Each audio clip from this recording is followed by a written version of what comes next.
بسم اللہ الرحمن الرحیم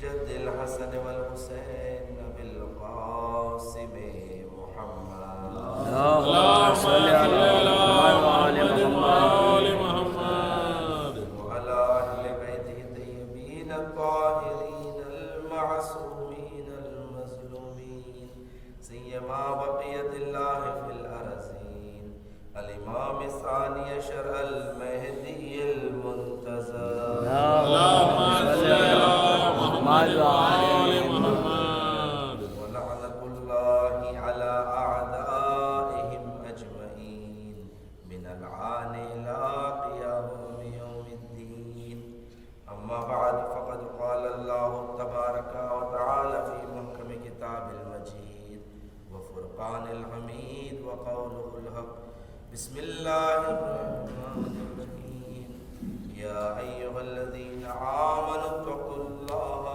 وكونوا مع الصادقين اللهم صل على محمد وآل محمد بزرگان گرامی، ذکر اہل بیت ایک ایسا وسیلہ ہے کہ انسان ذکر اہل بیت کے ذریعے خدا سے نزدیک ہو سکتا ہے، تقرب الہی حاصل کر سکتا ہے۔ اس لیے کہ انسان کی زندگی کا مقصد اور ہدف ہی ہے کہ خدا سے قریب ہونا، خدا کی رضایت کا حاصل کرنا، اور ذکر اہل بیت انسان کو رضایت خدا تک پہنچاتا ہے۔ اور یقیناً ذکر اہل بیت شفا کا بھی باعث ہے، اس لیے کہ اہل بیت علیہ السلام کے اسماء الہی ہے۔ یا من اسمہ دوا و ذکرہ شفا، کہ پروردگار نے خود کہا کہ خدا کے نام میں بھی اثر ہے کہ اللہ کا نام خود دوا ہے اور اس کا ذکر شفا ہے۔ تو یقیناً اہل بیت علیہ السلام جو خدا کے صفات کی تجلی ہے، ان کے نام میں بھی اثر ہے، ان کے ذکر میں بھی اثر ہے۔ اور دیکھیں سائنس نے بھی اس چیز کو ثابت کیا ہے کہ انسان کی صحت کا تعلق انسان کی فکر سے ہے۔ جیسے حال ہی میں ایک آزمائش کی گئی کہ قیدی کو موت کی سزا تھی، اسے یہ کہا گیا کہ تمہیں موت کی سزا ہے۔ تو امریکہ میں ایسا ہوا کرتا ہے کہ کسی کو موت کی سزا دی جاتی ہے تو الیکٹرک شاک کے ذریعے اسے مار دیا جاتا ہے۔ تو ان سے کہا گیا کہ ایک سائنس ایکسپیریمنٹ کر رہی تھی کہ ہم تمہیں اس موت کی سزا الیکٹرک سے نہیں دیں گے بلکہ ایک سانپ کے ڈسنے سے تمہیں دیں گے۔ اسے بتا دیا گیا اس قیدی کو کہ اس کا سزائے موت تھی۔ جب اسے موت کے لیے آمادہ کیا گیا تھا اور اسے کرسی پر باندھ دیا گیا اور اس کی آنکھوں پر پٹی باندھ دی گئی، اور وہ لوگ سانپ کی بجائے 2 باریک سے پن لا کر اس کے پیر پر چبھاتے ہیں، تو جیسے ہی چبھاتے ہیں وہ تڑپنے لگتا ہے اور کانپنے لگتا ہے اور اس کے منہ سے کف نکلتا ہے اور وہ مر جاتا ہے۔ تحقیق کی گئی، اس کے جسم کا پوسٹ مارٹم کیا گیا کہ یہ مرا کیسے، تو اس کے جسم سے سانپ کا زہر پایا گیا، کہ اس کے جسم سے سانپ کا زہر پایا گیا، کہ سانپ کے زہر سے وہ مرا۔ حالانکہ کسی سانپ نے اسے نہیں کاٹا، نہ کوئی سانپ کا زہر اس کے بدن میں گیا۔ سائنس تعجب کرنے لگی کہ کیسے اس کے بدن میں سانپ کا زہر پہنچا اور یہ سانپ کے زہر سے مرا۔ تو انہوں نے یہ غور کیا کہ انسان کے بدن میں یہ صلاحیت ہے، یہ کیپیسٹی ہے کہ جیسے وہ سوچتا ہے ویسے بدن ایجاد کرتا ہے۔ بدن میں خالقیت کی صلاحیت ہے بدن میں ذالک، اس لیے آج سائنس اس کی قائل ہو چکی ہے کہ انسان جب تک نہ چاہے وہ ٹھیک نہیں ہو سکتا۔ بڑی سے بڑی بیماری کا مقابلہ انسان جب تک وہ اندر سے نہ چاہے، اس کا ول پاور، کہا کہ یہ ول پاور جو انسان کا ہوتا ہے یہ مقابلہ کرتا ہے۔ اور اگر انسان یہ سوچنے لگے کہ اسے زہر نے، اس کے سانپ نے ڈسا ہے، تو ایسے ہی ہوگا کہ 2 پن اسے چبائے گئے، مگر اس نے یہ سوچا کہ سانپ نے اسے ڈسا ہے اور سانپ کا زہر خود اس کے بدن نے بنایا۔ اس لیے کہتے ہیں کہ انسان کے بدن میں یہ صلاحیت ہے کہ وہ خود اپنے آپ کو مداوا کر سکتا ہے، اپنا خود انسان کا بدن اس کو مداوا کر سکتا ہے، صرف انسان میں یہ ول پاور ہونا چاہیے۔ تو جب سائنس ایک معمولی سے بدن کے اندر یہ تاثیر کو ثابت کر سکتی ہے، تو ذکر اہل بیت میں اگر شفا ہو تو اسے کیسے انکار کر سکتی ہے؟ صلوات پڑھیں محمد اللہم صلی علی محمد وآل محمد۔ اس قدر اہمیت ہے کہ ابو بصیر کہ جو 5 امام محمد باقر علیہ السلام اللہم صلی علی محمد وآل محمد، شاگرد ہے، آ کر سوال کرتے ہیں 5 امام سے کہ جیسے ایک محترمہ کی خواہش تھی کہ 14 معصومین کا ذکر ہر روز ایک معصوم کا ذکر ہو، تو آج 5 امام کا ذکر ہے، تو انہی کے حوالے سے ایک معجزہ اور پھر ربط مسائل۔ ابو بصیر کہتے ہیں مولا یہ بتائیے کہ جیسے انبیاء علیہ السلام نے معجزے دکھلائے ہیں، جیسے حضرت عیسیٰ نے، حضرت موسیٰ نے، یہ تمام معجزے کیا آپ ائمہ معصومین بھی کر سکتے ہیں؟ اس کے بعد ابو بصیر نے کہا جیسے نابینا کو بینائی دے دینا، مردے کو زندہ کرنا۔ تو امام مسکرانے لگے۔ ابو بصیر نابینا تھے، امام نے کہا ابو بصیر قریب آؤ۔ ابو بصیر قریب آئے، امام نے اپنے ہاتھ کو ابو بصیر کے چہرے پر سے پھیرا، جیسے ہی پھر ابو بصیر کہتے ہیں کہ میری بینائی واپس آ گئی اور میں دیکھنے لگا وہ تمام چیزیں دنیا میں جو موجود ہیں اور تمام لوگوں کو کہ جو اپنے اپنے گھروں میں ہیں اور اپنے اپنے گھروں میں جو لوگوں نے چھپا رکھا ہے۔ میں ملکوت کا نظارہ کر رہا تھا، یعنی ایسی بینائی ابو بصیر کو ملی۔ ابو بصیر کہہ رہے ہیں میں جب دیکھنے لگا یعنی ہر چیز مجھے نظر آ رہی ہے۔ اس کے بعد امام نے کہا ابو بصیر اگر چاہتے ہو یہ بینائی تم رکھو تو تم رکھ سکتے ہو، مگر یاد رکھو روز قیامت پروردگار تم سے حساب لے گا جیسے دوسروں کا حساب ہوگا۔ اگر چاہتے ہو پہلے جیسے ہو جاؤ تو پھر خدا تمہیں بغیر حساب کے جنت میں دے۔ جیسے یہ کہا ابو بصیر نے کہا مولا مجھے پہلے جیسا کر دیجیے، مجھے میری بینائی مجھ سے لے دیجیے۔ پھر امام نے ہاتھ پھیرا، ابو بصیر پھر سے نابینا۔ یعنی امام نے اس میں بتایا کہ اگر انسان کی زندگی میں اگر کوئی مشکل مسائل پیش آتے ہیں تو در حقیقت میں اس کا ثواب روز قیامت میں ملے گا، اس کا حساب عام انسانوں کی طرح نہیں ہوگا۔ اب سوچیں اگر اللہ نے جسے ساری نعمتیں عطا کی ہیں تو اس سے کیسے حساب لے گا؟ ہم تو یہ دعا کرتے ہیں کہ اللہ ہمیں ہر نعمت عطا کرے، ہر خوشی عطا کرے، صحت عطا کرے۔ جب ہر چیز ملے گی حساب بھی ویسے ہی ہوگا۔ ابو بصیر سے کہا ابو بصیر واقعہ نقل کرتے ہیں کہ میں 5ویں امام کے ساتھ حج کے لیے مشرف ہوا اور اس قدر مجمع تھا کہ میں نے امام سے کہا کہ ما اکثر الحجیج و اکثر الزجیج، کہا کہ کس قدر حاجی ہے اور کس قدر آوازیں ہیں۔ تو امام نے کہا، 5ویں امام نے، ما اقل الحجیج و اکثر الزجیج، کتنے کم حاجی ہے مگر کتنے زیادہ آوازیں ہیں۔ ابو بصیر تعجب کرنے لگے، مولا یہ کیا جملہ آپ کہہ رہے ہیں؟ یعنی کتنے کم حاجی ہیں، یعنی اتنی جو آوازیں آ رہی ہیں، آپ اسے کہہ رہے ہیں کتنے کم حاجی ہیں۔ تو ابو بصیر کہتے ہیں ایک مرتبہ پھر امام نے میرے چہرے پہ سے ہاتھ پھیرا، کہا دیکھو۔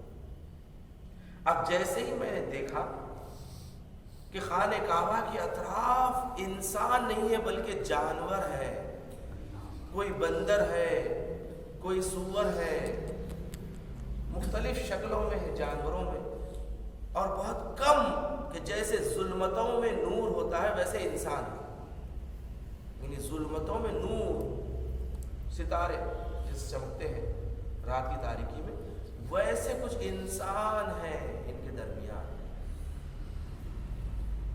کہا مولا یہ کیا؟ امام نے فرمایا یہ در حقیقت میں ان کا ضمیر ہے، یہ ان کی باطنی شکل ہے،